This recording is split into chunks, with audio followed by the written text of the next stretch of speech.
The people are trained to a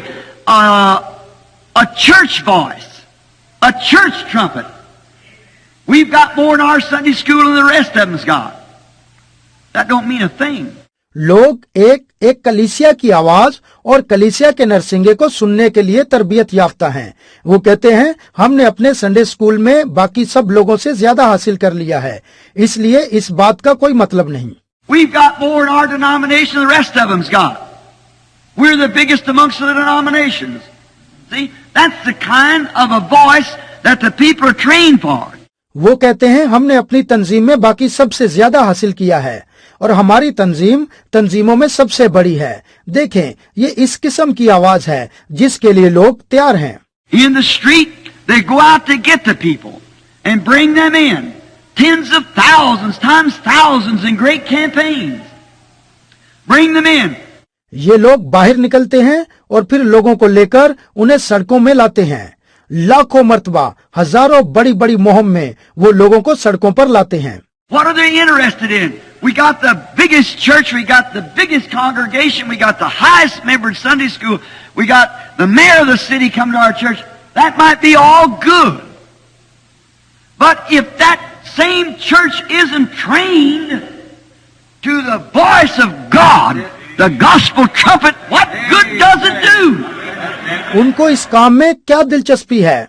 यही कि हमने बड़े गिरजे को हासिल किया है, हमने बहुत बड़ी जमायत हासिल कर ली है, हमारे पास संडे स्कूल के बेहतरीन रुकन हैं और हमारी कलीसिया में शहर का नाज़म आता है। हो सकता है कि ये सब अच्छा हो, लेकिन अगर यही कलीसिया खुदा की आवाज और खुशखबरी के नरसिंगे के लिए तैयार नहीं है, तो फिर ये खुशखबरी उनके लिए क्या बेहतर कर सकती है? And when a thing rises just like has rose amongst our government, what's happened? The church didn't know the voice of the trumpet.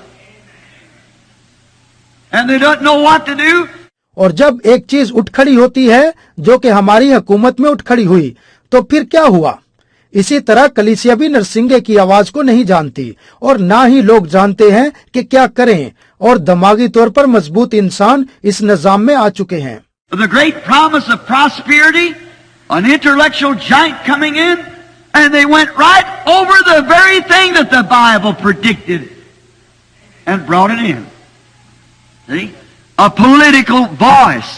और बड़े बड़े खुशहाली के वादे किए और उन्होंने ठीक यही काम किए जो बाइबल ने पेशनगोई की थी और इसे कलीसिया में ले आए। देखें, ये एक सियासी आवाज है। And it proved that it overrode the religious voice, or they'd never done what they did, the gospel voice. और इस आवाज ने साबित किया और मजहबी आवाज पर गलबा हासिल कर लिया, और उन्होंने ऐसा कभी नहीं किया था जैसा कि अब उन्होंने खुशखबरी की आवाज के साथ किया है। Because we're promised a lot of stuff. We're promised prosperity, and no doubt but what we'll get it. But still, that doesn't mean anything to a believer.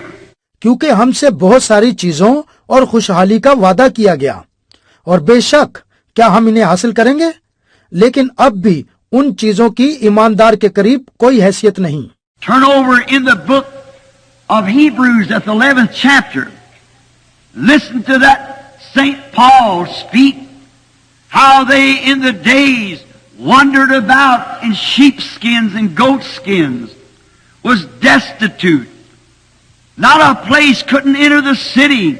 आइए अब्रानियों की किताब 11वें बाब में आते हैं। सुने जहां पालूस ने कहा कि कैसे उन दिनों में वो भेड़ों और बकरियों की खाल ओढ़े हुए मोहताज और मजलूम होकर मारे मारे फिरते रहे।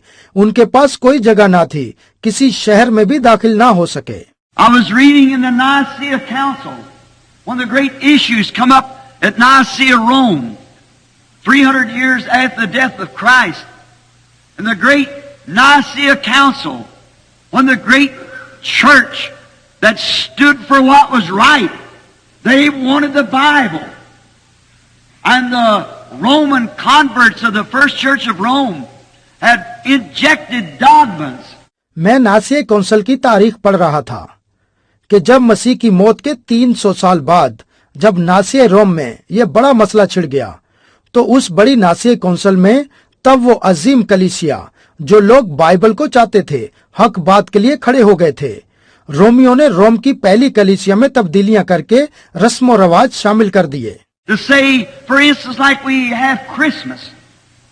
Christmas, Christ is no more born on the 25th day of December than I was. Why, the hills of Judea are snowy, and it contrasts all other Bible prophecies. He was born in the spring like all lambs are born. मिसाल के तौर पर ये कहा कि हमें Christmas मनाना चाहिए। मेरे हिसाब के मुताबिक मसीह 25 दिसंबर क्रिसमस के दिन पैदा नहीं हुआ था, इसलिए कि उन दिनों में यहूदिया के पहाड़ों पर बर्फबारी होती है। और ये बात जो मैं कह रहा हूँ, इसका बाइबल की तमाम दूसरी पेशनगोइयों से मुवाजना करें। यीशु मसीह मौसम बहार में पैदा हुआ था, बिल्कुल जिस तरह तमाम बड़े पैदा होते हैं। Why was he born in a barn instead of a house? He was a lamb. Why wasn't he not just run up to the altar, to this altar where he was nailed to the cross? He was led to the cross. You lead the sheep to the slaughter. He was a lamb. Then he was born when lambs is born. क्यों वो एक घर की बजाय एक अस्तबल में पैदा हुआ था? इसलिए कि वो एक बड़ा था। क्यों वो उस कुर्बान गाह से ना भागा? उस कुर्बान गाह से जहां उसे सलीब पर कीलों के साथ लटका दिया गया, क्योंकि उसे सलीब उठानी थी। जैसे आप एक भेड़ को ज़बह करने के लिए ले जाते हैं, वो एक बड़ा था, इसलिए वो तब ही पैदा हुआ जब बड़े पैदा होते हैं। But you see, to do that, they had the sun god's birthday, which on the solar system, the sun in the 5 days from December the 20th until December the 25th, there's hardly a moving at all of the sun. It varies a little each day, gets longer and longer and longer till it hits its longest day in July. And then in December, its shortest day. लेकिन आप देखें, जब उन्होंने इसको अपना लिया तो उनके पास सूरज देवता की सालगिरह मनाने का दिन था, जो कि निजाम शमसी के हिसाब से था। जबकि सूरज दिसंबर की 20 तारीख से 25 तारीख के दौरान सूरज के ये औकात बड़े ही कम होते हैं और जल्दी गुजर जाते हैं, इसलिए कि इस दौरान हर दिन छोटा होता चला जाता है और इसके बाद ये दिन बढ़ने शुरू हो जाते हैं और बढ़ते बढ़ते यहाँ तक जुलाई में ये बहुत ही तावील हो जाते हैं, लेकिन ये दिसंबर में छोटे दिन होते हैं। And then that little time of the 25th, from the 20th to the 25th, they had the Roman circus and the celebration of the sun god's birthday. और फिर 25 को ये बहुत ही मुख्तसर वक्त होता है, इसलिए 20 तारीख से लेकर 25 तारीख तक रोम में लोग रोमन सर्कस और सूरज देवता की पैदाइश के दिन के हवाले से तकरीबात और ईद मनाते थे। So then Jupiter, which is a Roman god, and then they injected it and saying then we will take the son of God and the sun god's birthday, put that together to be one great celebration. That's contrary.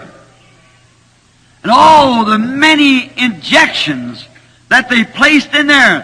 फिर मुश्तरी, जो कि रोम का एक देवता था, और तब उन लोगों ने उसे भी इसमें शामिल करते हुए कहा कि हम खुदा के बेटे का जन्मदिन और सूरज देवता के जन्मदिन को इकट्ठा कर लेते हैं, यूं ये बड़ी ही अजीम तकरीब और ईद हो जाएगी।